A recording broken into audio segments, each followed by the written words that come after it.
Paimon! Great timing! We got a lot of letters in the mailbox, and I just finished sorting them into 4 groups. Nice work!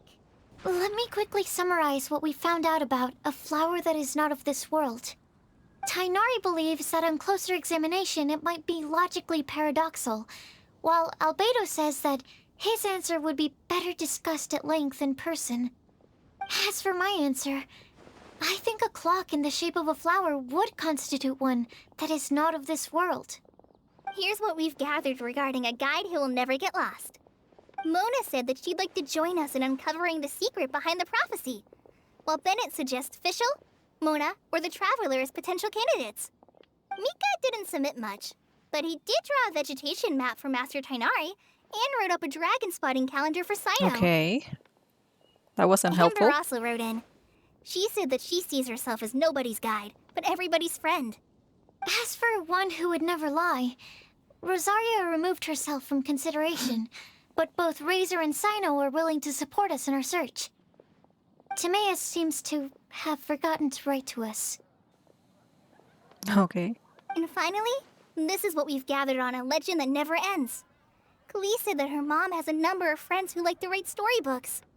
Lisa believes that legends live forever in He people's probably hearts. got kidnapped at that. I think that for a legend Just to be annoying never lady. ending, it has to be filled with hopes and dreams and actively passed from one person to the next. So, what are the answers to the 4 riddles then? Wait! Oh, Wait there for he is. me! Oh, Timaeus! What brings you here? I'm sorry, I really am. The time just got away from me and I didn't get around to writing that letter. However, I'm happy to announce that I think I can be the one who would never lie. Huh? This is kinda sudden. Not that we don't trust you, Timaeus, but, could you elaborate a little after you catch your breath? Of course, of course. Do you still remember the time I, collaborated with a certain Miss Ying-ar? Well, Remind us? basically, she helped me out a lot with my research into potion making once, and, well, we've stayed in touch through letters ever since. We always assumed you were hard at work every time we saw you at the crafting bench. So you've just been writing letters to Ying-ar the whole time? No, well, I mean, not all the time. I've done some work too. And anyway, our correspondence covers a lot of serious topics, like perfumes, potions, alchemy. Anyway, a few months ago, I made a vow to the heavens that I will be true to myself and never utter an insincere word until the day that I've managed to win Miss Ying-ar's heart. So, at Starsnatch Cliff, you were picking Cecilia's as a gift for Ying-ar? Well, that's right. The Cecilia flower is said to represent a once wayward heart transformed by the power of love. I couldn't think of a better flower to give than that. I've been spending all of my time in my own fantasy world while everyone else has been bending over backwards to help other people. How could I ever hope to be worthy of Miss Ying-ar's love if I'm so selfish? Oh, Timaeus. And that's why I've decided to join you. But then what about Ying-ar? Yeah. Haven't you been planning this for over a month now? You said you were gonna invite her to Mondstadt. Well, yes, I did mention in my letters that I'd like her to visit, which is why I just sent her another gift with my hand-picked Windblumes, along with a handwritten letter. I explained that a matter of great importance has presented itself to which I must devote my full attention for the time being. As soon as it's resolved, I'll make haste to Liyue to pick her up in person. I made sure to package the gift and letter with the greatest care. All I can do now is hope that she'll understand.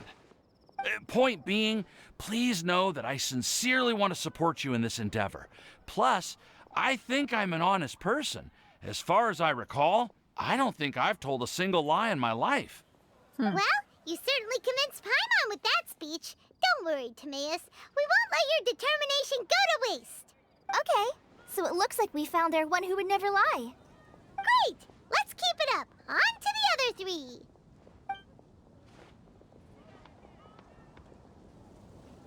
Okay, Paimon will do the honors.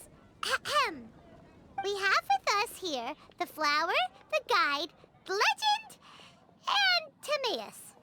Huh? Why did you only say Timaeus' name? You should say my name, too. All right. We also have Klee. That's me!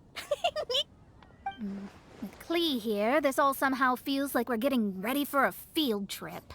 Yeah. There's nothing wrong with a more relaxed atmosphere, is there? Of course. We will soon see if my hypothesis has any merit. Well, does anyone know the exact location of where we're headed, or should I do a reading on my scryglass? According to the prophecy, once we've figured out the answer, we should test it at the Lantern of Utmost Joy. Oh, the map that Venti But gave where is us? this lantern? Oh, we know something about that. What? Yep.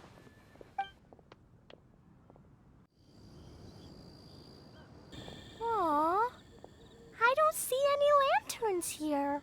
Now that I think about it, the prophecy didn't say anything about what the Lantern of Utmost Joy actually looks like, right? Maybe we've overlooked something?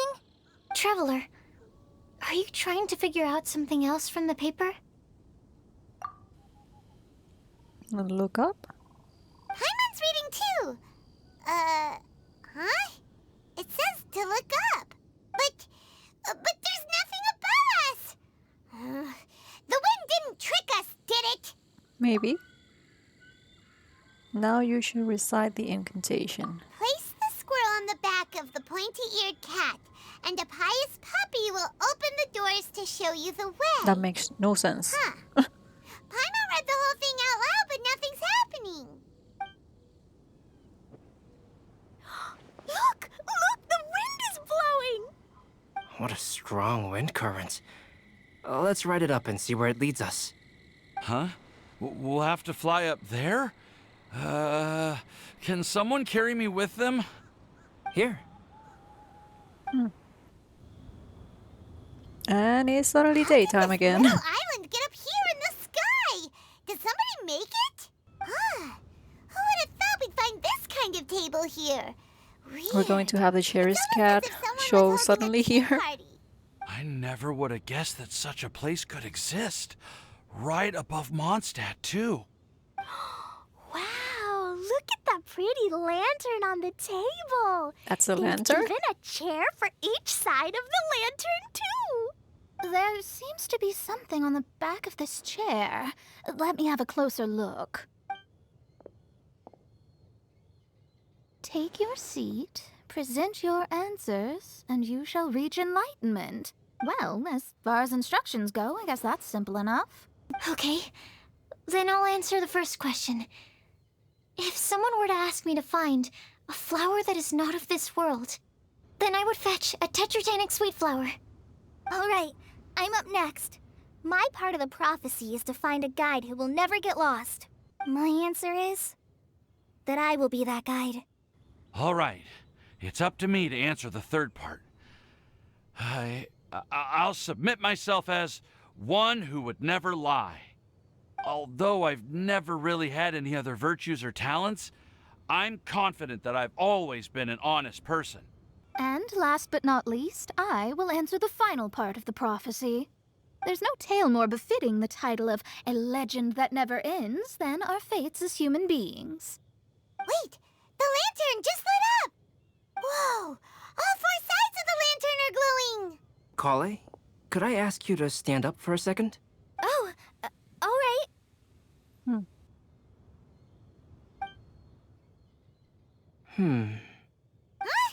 What's going on? Why is it lighting up regardless of who's sitting in the chair? Didn't it say we have to answer all the questions correctly? It's pretty clear now, isn't it? We've just proven that there is no right answer for this prophecy. Although the instructions had come from an old and enigmatic prophecy, it is in fact nothing like the ancient mechanism that we had all imagined it to be. I believe the lantern only serves as a simple signal. Wait, And to think, I never expected you to actually find this place. how did you get up What? there? There's someone else here? We meet again, traveler. Hey, you're that Outlander we It's all thanks to you that I was able to find this place. Good thing that you were too preoccupied with the prophecy to notice someone tailing you from the shadows. Oh, is that so? Then, Oh, why do I Rosaria? spy yet Yep. another person following in your shadow? Wait, really? There's no need for pleasantries. You should know I'm here for you. Is it just because I'm a visitor from abroad? You're I a was spy. there when you snuck your way into Marjorie's place. Oh, So you had your eyes on me even then, huh? That was 2 whole weeks ago, you know. It's hard not to notice you when I'm on duty every day. All right. In that case, I'll admit it. I was the person who slipped this prophecy into the storybook. oh. But why? Then, does that mean this wasn't a real prophecy after all? Don't worry. Even though you probably have plenty of reservations about me, you can be sure that the prophecy is genuine. In fact, many of you here today may have heard the code name of the one who left the prophecy to me. She hailed from an ancient assembly of powerful women, each of whom used a single letter to signify themselves. Who would have guessed? It seems that power was indeed left behind by the old hag after all. Who? Ah, so you're B's student. It's an honor to meet you. I am Scarlet, the successor of Jay. Okay. What are you talking about? It's a long story, but I'm not quite sure that I'm the best person to tell it. Since you've all spent so much time and energy trying to decipher this prophecy, you must also be very interested in the secret behind this lantern, no? The lantern has already been lit. Now then, please allow me to disturb your happy peace. Huh. Why did this little thing just light up? How strange. Hello? On the other side of the lantern. Can you hear me over there? Mom? Madam, Mom? I am Scarlet, the successor Mom? of Jay. Wait. Why are you talking just like the old hag? Old hag? Who would dare say that? Is that Mona? Wait. Paimon's completely lost now. So what was this assembly you were talking about earlier? Oh, Miss Alice, would it be all right to leave the explanation of that to you? So, throughout this whole event, I eventually fell asleep, so I didn't understand anything that was happening. But just enjoy the colorful scenery for now. Whoops. A flower that is not of this world. A guide who will never get lost. One who would never lie. And a legend that never ends.